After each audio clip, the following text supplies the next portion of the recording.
Selamat sejahtera murid-murid. Hari ini kita nak belajar tentang ciri-ciri tumbuhan berbunga dan tidak berbunga. Murid-murid, jadi dalam gambar raja ini senang kan? Apa yang berbeza antara tumbuhan tidak berbunga dan berbunga? Pastinya kamu dapat tahu perbezaannya bunga.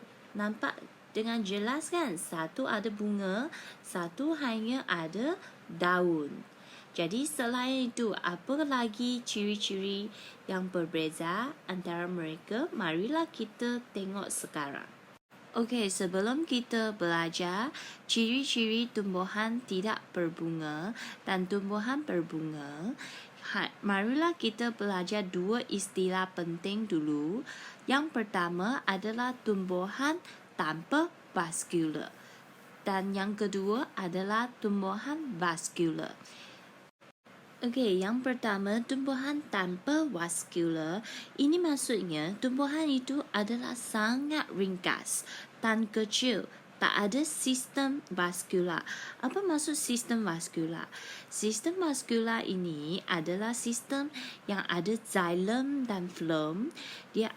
Itu adalah sistem pengangkutan air dan makanan untuk tumbuh-tumbuhan. Tumbuhan ini juga mempunyai akar, batang dan daun yang nyata. Okey, di sini ada 3 jenis tumbuhan yang tidak berbunga. Yang pertama, lumut. Kedua, paku pakis. Ketiga, conifer. Jadi tiga-tiga ini adalah tumbuh-tumbuhan yang tidak berbunga dengan ciri-ciri beza. Okey, yang pertama lumut. Lumut ini boleh membiak melalui menghasilkan spora. Yang kedua, paku pakis. Ini pun boleh membiak melalui spora. Jadi, apa perbezaan antara lumut dan paku pakis? Untuk lumut, ini adalah bukan vaskular. Yang paku pakis adalah vaskular. Jenis yang ketiga adalah conifer. Conifer ini membiak melalui penghasilan kon. Okey, seterusnya kita tengok tumbuhan berbunga. Untuk tumbuhan berbunga, bunga ini akan menghasilkan buah dan mempunyai biji. Untuk biji benih, setiap biji benih ada cotyledon. Cotyledon ini adalah tempat simpan makanan untuk biji benih boleh bercambah. Jadi ada dua jenis biji benih. Yang pertama adalah monocotyledon dan dicotyledon. Jadi sekarang kita akan belajar ciri-ciri tumbuhan berbunga yang monocotyledon dan dicotyledon. Okey? Jadi yang pertama, untuk monocotyledon, kamu boleh tengok hanya satu sahaja untuk bilangan cotyledon. Mono maksudnya satu, mono. Di, kamu ingat dua. Jadi di dua cotyledon. Okey, sekarang kita tengok dari segi akar. Untuk monocotyledon, akarnya adalah serabut. Untuk yang dicotyledon berakar tunjang. Sekarang kita tengok yang daun pula. Untuk daun, untuk yang monocotyledon, daunnya berurat selari. Untuk yang dicotyledon, daunnya berurat jejala. Okey, untuk yang batang, kebanyakan pokok berbatang lembut dan untuk dicotyledon, kebanyakan pokok berbatang berkayu. Jadi di sini juga ada contohnya.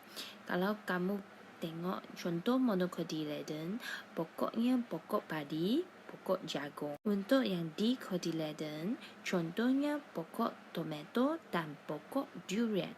Okey, sekarang kita tengok satu latihan yang tentang tumbuhan pokok kita. Cadangkan dua ciri yang boleh digunakan untuk mengelaskan tumbuhan. Untuk mengelaskan tumbuhan, kita mesti cari yang ciri-ciri perbezaan ataupun persamaan antara tumbuhan. Jadi di sini kita boleh tengok tumbuhan A dan B semuanya sama dari segi akar, daun, batang.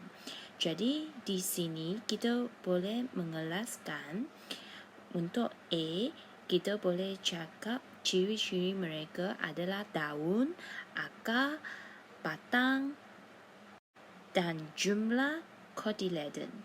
Untuk yang kedua, untuk B, berikan 3 persamaan.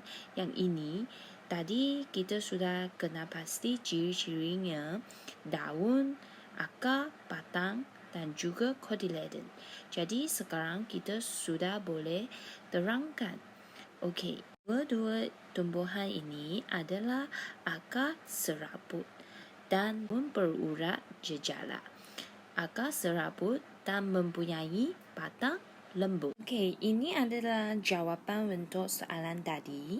Sekarang kita boleh terus sambung dengan objektif pembelajaran yang ketiga dan yang terakhir untuk hari ini.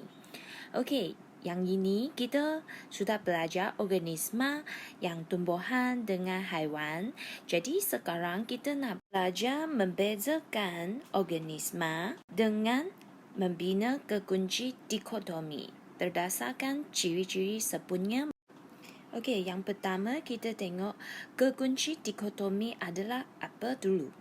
Okey, kekunci dikotomi ini adalah satu cara yang digunakan untuk ahli saintifik untuk mengenal pasti dan mengelaskan organisma seperti yang tumbuhan dengan haiwan secara sistematik. Jadi hari ini kita nak belajar macam mana nak bina kekunci dikotomi ini.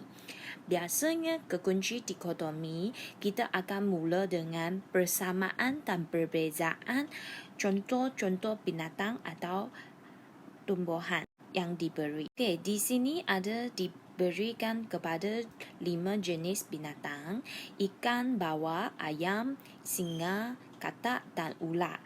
Jadi kalau kamu masih ingat, kita sudah belajar yang poikiloderma dan homoderma. Masih ingat apa maksud dua ini tak? Jadi untuk yang ini, poikiloderma adalah binatang yang bersuhu yang berubah-ubah mengikut persekitaran. Jadi di sini ada contoh 3. Bolehkah kamu senaraikan? Betul, yang pertama poikiloderma termasuk ikan bawal, katak dan ular. Yang kedua, yang homoderma, senang. Sekarang tinggal 2 jenis binatang sahaja. Apa itu? Yang pertama singa dan kedua ayam. Okey, sekarang kita tengok yang kedua. Jadi tadi yang poikiloderma kita ada 3 jenis binatang.